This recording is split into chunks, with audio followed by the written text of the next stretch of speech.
Hello, lovely people. I'm your host, Angie Madara, and welcome to Decode the Valley. This is a high energy series designed to help women entrepreneurs overcome the toughest stage in business, the valley of death. The valley of death is where more than 70% women led ventures never make it across. Each episode here is designed to help women entrepreneurs cross that tricky but beatable valley by breaking down barriers, busting myths, and occasionally unlocking expert insights from very clever humans that I've met. Today, we're discussing one of the most alluring and yet misunderstood lifelines for most women entrepreneurs, which is grants, government grants, and specifically in the UK, the UK's flagship Innovate UK Women in Innovation Award. The myth we're busting is in two folds. First, that grants are free money for any good idea. The second myth is that they're only for a certain type of founder. You know, the hard tech, blue sky science crowd in lab coats. To decode the reality, I have John Edward Clark. John is the founder and CEO of Capti Innovation, a London-based grant writing and consultancy powerhouse that has helped innovators secure over £115 million in funding. He's a specialist in Innovate UK and European Innovation Council EIC awards. He brings 30 plus years of commercial and strategic expertise to scaling breakthrough ideas into funded success. First, let me begin by saying why John is here. John has specifically helped over 20 women-led SMEs, female founders, representing around 20% of his clients, successfully secure the Innovate UK funding. And I met John last year when I was applying for this specific grant funding as well. Thank you for giving us your time, John. No problem. Well, John, let me start hard. We'll jump straight into it. You know, most founders think that grant funding is free money, zero cost. But you've seen the real ledger beyond the obvious 30% match. What's the most expensive hidden line item, be it in founder time, team bandwidth, potential slowdown in agility, or stress on the core team, that would shock someone who thinks grants are just no strings attached cash? So actually, Angie, the Women in Innovation grant is the only grant offered by Innovate UK over the years that is 100% funded. That means that there is no match funding required. Most for grants, not just by Innovate UK, but by the European Innovation Council, require at least a minimum of 30% match funding. So if you are asking for £100,000, you receive 70,000, and then you have to find 30,000 yourself, as an example. In fact, some grants are up to 55%. So the good news is, in short, that this is 100% funded, no matching required, and it's £75,000 to 60 female founders. And what do you take on the myth or the misconception that it's free money? Well, this one is actually free money, although there are hoops to jump through in terms of the eligibility criteria and exactly where you are in your technology journey. But we'll talk more about them later. So, this one is a great one, but it's not normal. It is very unusual to have a grant offered that is 100% funded. We say that, you know, grants are a customer with specific needs, and they are. Grants are funded by the UK taxpayer, expecting a return in the form of economic growth, be it gross value added, jobs created, industries de-risked, and so on. When you assess a founder, what are the telltale signs that they're trying to sell money to a customer who specifically asks for coffee? In other words, How do you spot a founder chasing cash versus one strategically aligned with what this customer, quote unquote, is actually buying?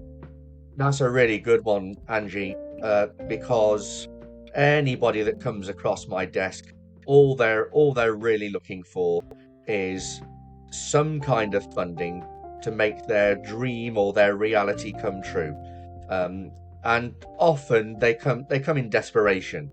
And there's an expectation that, if they make an application for a grant, within a few weeks they'll receive the money, which sadly just doesn't happen. So grants must form part of your longer term funding strategy, uh, mainly due to the timescales. It can sometimes take up to 12 months to physically receive your first payment in drawdown. So 70% of founders I speak to either don't qualify, or they don't meet the criteria for that particular application, or their technology is not ready for grant funding in terms of where they are on their journey. So some grants require you to be at a certain stage of readiness to make your application, which is certainly the case for the Women in Innovation grant. But the Women in Innovation grant requires that you are at late stage development, and that your MVP, proof of concept, has been completed, and that you have proven there's a market need for your technology, preferably with some customers already in place to purchase your product or technology once it's launched. Um, yeah, as a general rule, I always say to everybody that the technology must be novel, game changing, and likely to disrupt the market when launched. The novel part is most important. And by novel, I mean that nobody else is doing what you're doing, partly because it's very difficult to achieve. Hence the need for public funding to ensure that you're going to accelerate your route to market, so that both your business and the UK as a whole will be able to exploit the results, in terms of uh, return on investment, which is another important part of it. We have to prove that your technology or product is viable enough to make a significant return on investment. That's not to say that the grant is repayable, because it's not. Uh, but we must beyond any doubt prove that you can make money at whatever you're wanting to do. You've touched on it previously when you're speaking about eligibility criteria. How do you identify that your business will qualify for this grant? And I keep hearing that eligibility criteria for this round is really strict. But how can I tell if my business actually qualifies before I invest time in applying for this grant? And if I do decide to go ahead with an application, what kind of support do you offer, John, for me as a founder? The Women in Innovation grant is limited to where you are on your journey, and to the sector that you're operating in. So one of the biggest mistakes I see, is when people write their own application, is that they haven't fully read the eligibility criteria. And the reason they haven't fully read that is because it's too big. I mean, you go on the Innovate UK grant portal, and it's massive. But I would urge people to sit down, go put the kettle on, make yourself a cup of tea, go sit and really read that eligibility criteria, even if it takes you half an hour or an hour, and then walk away. And if you haven't understood it, go back and read it again.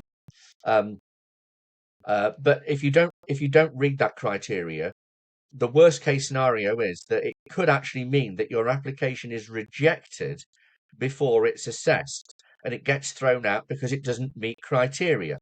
So all of those hours of hard work are in the bin. They've gone. Yeah, Uh, they're gone. and it's critical to understand the criteria, the eligibility, the scope, right from the start. And if you're not sure, you've read it and you're scratching your head and you're not sure, reach out to Angie. Because after a real quick chat with myself and Angie, we can quickly confirm whether you're eligible or not.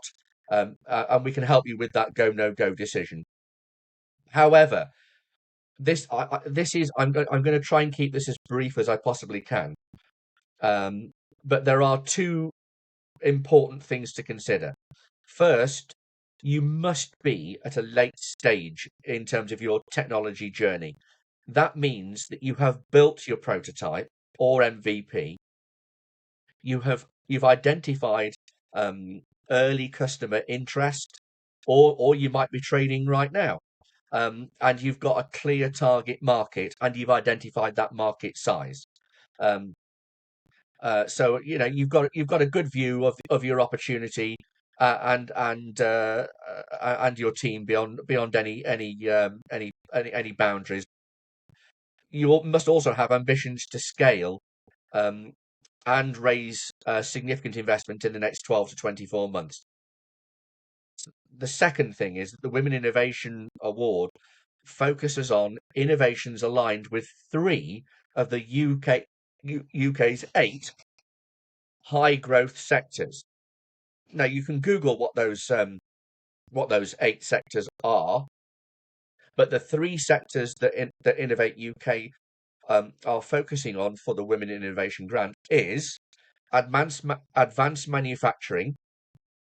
So that spans automotive, zero emission mobility, battery technology for net zero, low carbon aerospace, space technology, advanced sustainable materials, agri-tech, and food productivity.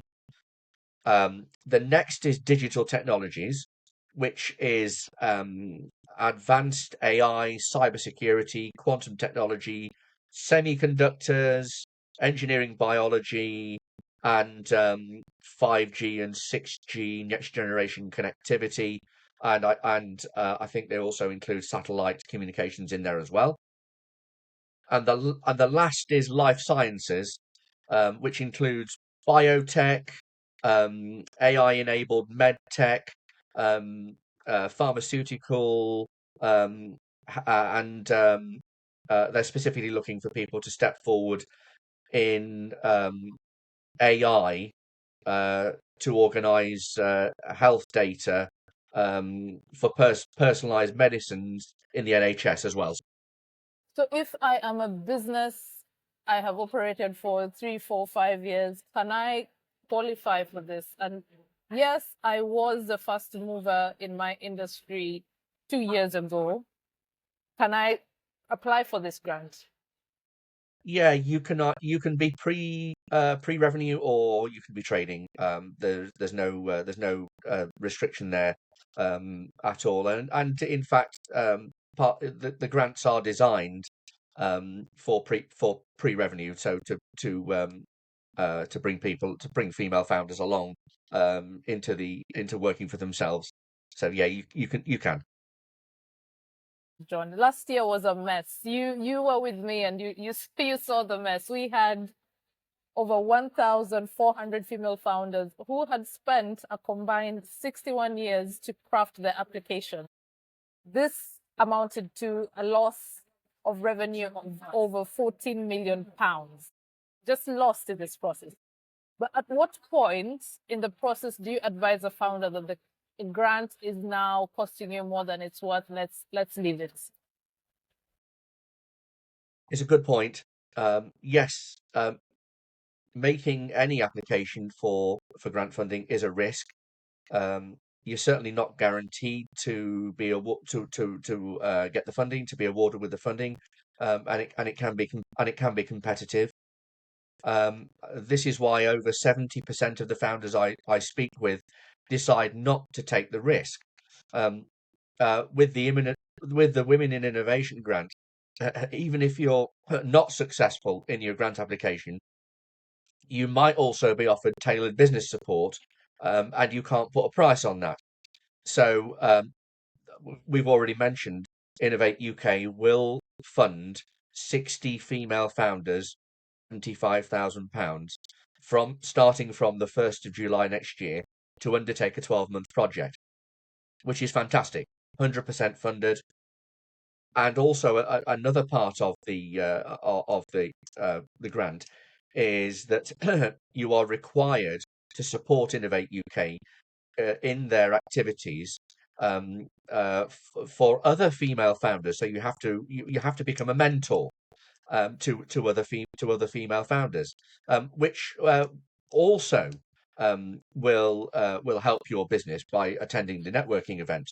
But if you, like I say, if you're not successful, there is also um, going to be not physical cash, but tailored business support offered to lots of other female founders. So it is worth applying for. It's a bit like the national lottery. If you don't do it, if you're not, you've got to be in it to win it, I think is their catchphrase. If you don't spend £2 on a lottery ticket on a Saturday night, you certainly know the outcome. You're not going to win the lottery. Thank you, John. And finally, what advice can you leave the female founders hearing or watching this podcast, John? Yeah, the deadline is the 4th of February, which is quite clever from Innovate UK, because they haven't actually, their launch event isn't until January either. Although they did release this grant 3 or 4 weeks ago. In fact, it was released within 30 minutes of Rachel Reeves' last budget, which is interesting in itself. My advice is to start as soon as possible, because if you're writing it yourself, it will take you much longer than you think it will.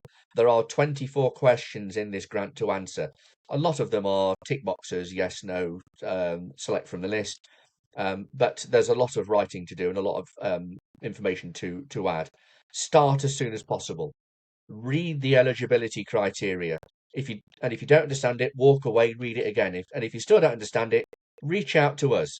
That's what we're here for. If even if after a 10 or 15-minute conversation, we both say, look, this is not for you. You're not at the right stage in your technology journey. You don't meet the criteria.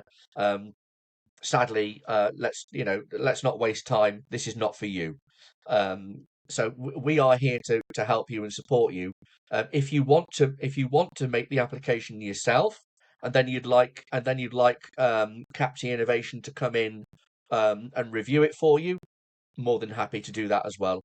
Read the eligibility, the scope, and then if you're stuck, reach out to us. That's what we're here for. Thank you so much, John. And yes, you've heard it from the man. If you have any questions, just you want someone to look over your grant applications, please do reach out. Thank you all. Thanks.